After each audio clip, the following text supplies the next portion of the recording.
नमस्ते दोस्तों, Shelley's kitchen में आपका स्वागत है। मैं आज आप लोगों के लिए फिर से एक नई रेसिपी लाई हूँ।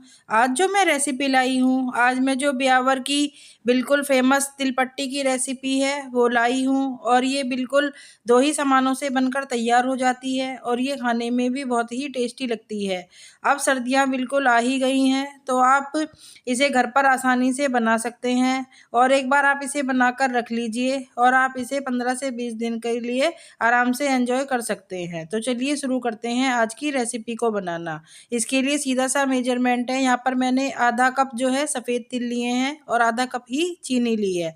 सबसे पहले मैंने यहाँ पर एक पैन ले लिया है और पैन में जो हमने तिल लिए थे उन्हें डाल लेंगे। और गैस की फ्लेम जो है हम लो टू मीडियम रखेंगे और इसे हम लो फ्लेम पर ही अच्छे से अपने तिलों को भून लेंगे, ताकि इनमें से चट-चट की आवाज़ आने लगे और जो हमारे तिल हैं वो थोड़े से फूल जाएं और उन पर एक बिल्कुल हल्का सा लाइट गोल्डन कलर आ जाए। हमें तिल को जो है बिल्कुल सिम फ्लेम पर ही भूनना है, हमें इन्हें हाई फ्लेम पर नहीं भूनना है, नहीं तो जो हमारे तिल हैं वो जल जाएंगे और फिर हमारी जो तिलपट्टी का स्वाद है वो अच्छा नहीं आएगा। और हमें इन्हें लगातार चलाते ही रहना है। जब तक हमारे तिल भुन रहे हैं तब तक हम आगे की तैयारी कर लेते हैं।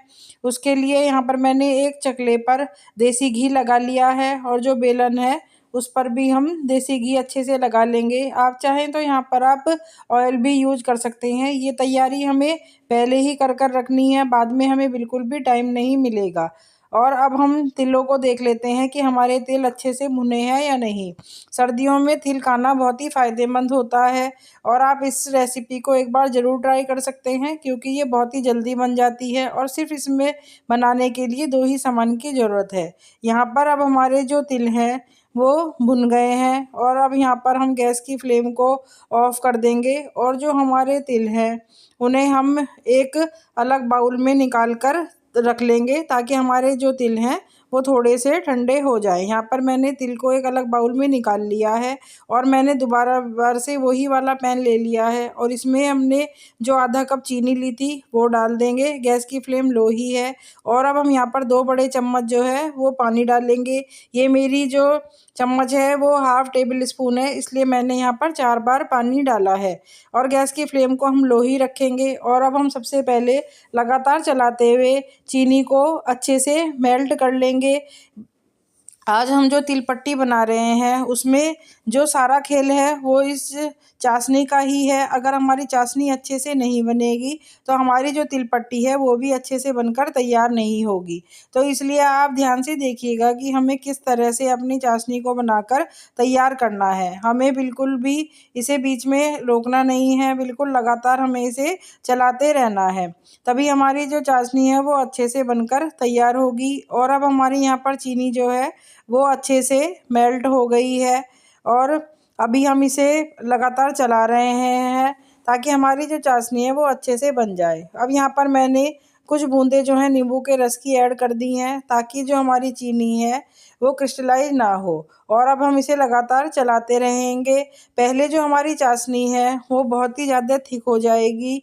ये जिस तरह से हम तगार बनाकर तैयार करते हैं उस तरह से हो जाएगी। देखिए साइड में जो हमारा पैन है उसके साइड में हमारी जो चीनी है वो जमना स्टार्ट हो गई है अभी, लेकिन हमें इसे लगातार अच्छे से चलाते रहना है। जब ये बिल्कुल तगार की फॉर्म में आ जाएगी तो उसके बाद ही हमारी जो चाशनी है वो अच्छे से बनेगी। जब आपकी चाशनी इस तरह से ड्राई ड्राई सूखी सूखी सी हो जाए तो आप बिल्कुल भी घबराइएगा नहीं कि हमारी जो चाशनी है वो बेकार हो गई है। और अब हमारी जो तिलपट्टी है वो किस तरह से बनकर तैयार होगी। हमारी जो तिलपट्टी है वो इसी तरह से बनकर तैयार होगी और ये खाने में बहुत ही क्रिस्पी होगी और हम इसे आराम से बना लेंगे। यहाँ पर मैंने चाशनी को बिल्कुल भी देखिए छोड़ा नहीं है, मैं इसे बिल्कुल लगातार चला रही हूँ ताकि हमारी जो चीनी है वो नीचे से लगे नहीं। अब हमारी जो चीनी है वो देखिए पहले से काफ़ी थिक हो गई है। अगर आप चाहें तो आप यहाँ पर इसमें इलायची का पाउडर ऐड कर सकते हैं, मैंने नहीं किया है।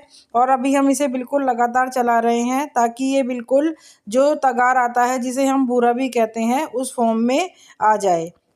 हमें इसे छोड़ना नहीं है, नहीं तो ये हमारा जो पैन है उसमें चिपक जाएगा। आप कोशिश करें कि आप इसके लिए नॉन स्टिक पैन का ही यूज करें।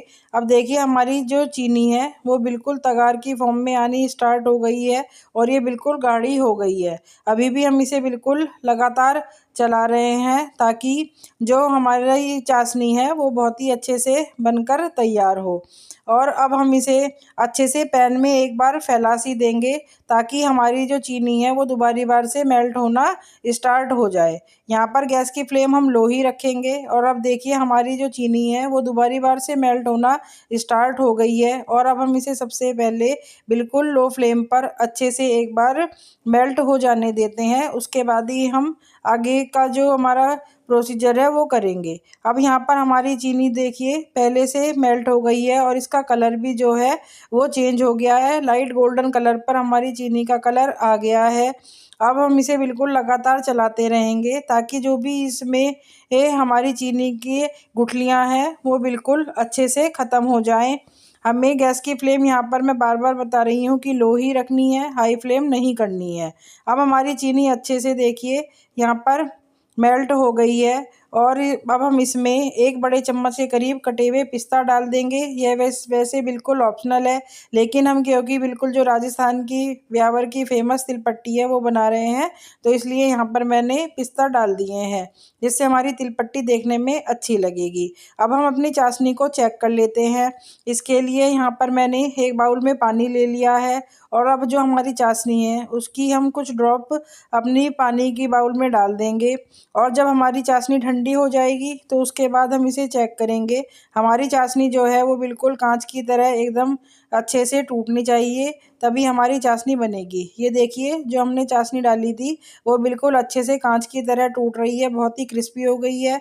और अब हम इसमें जो हमने तिल भुने थे वो डाल देंगे।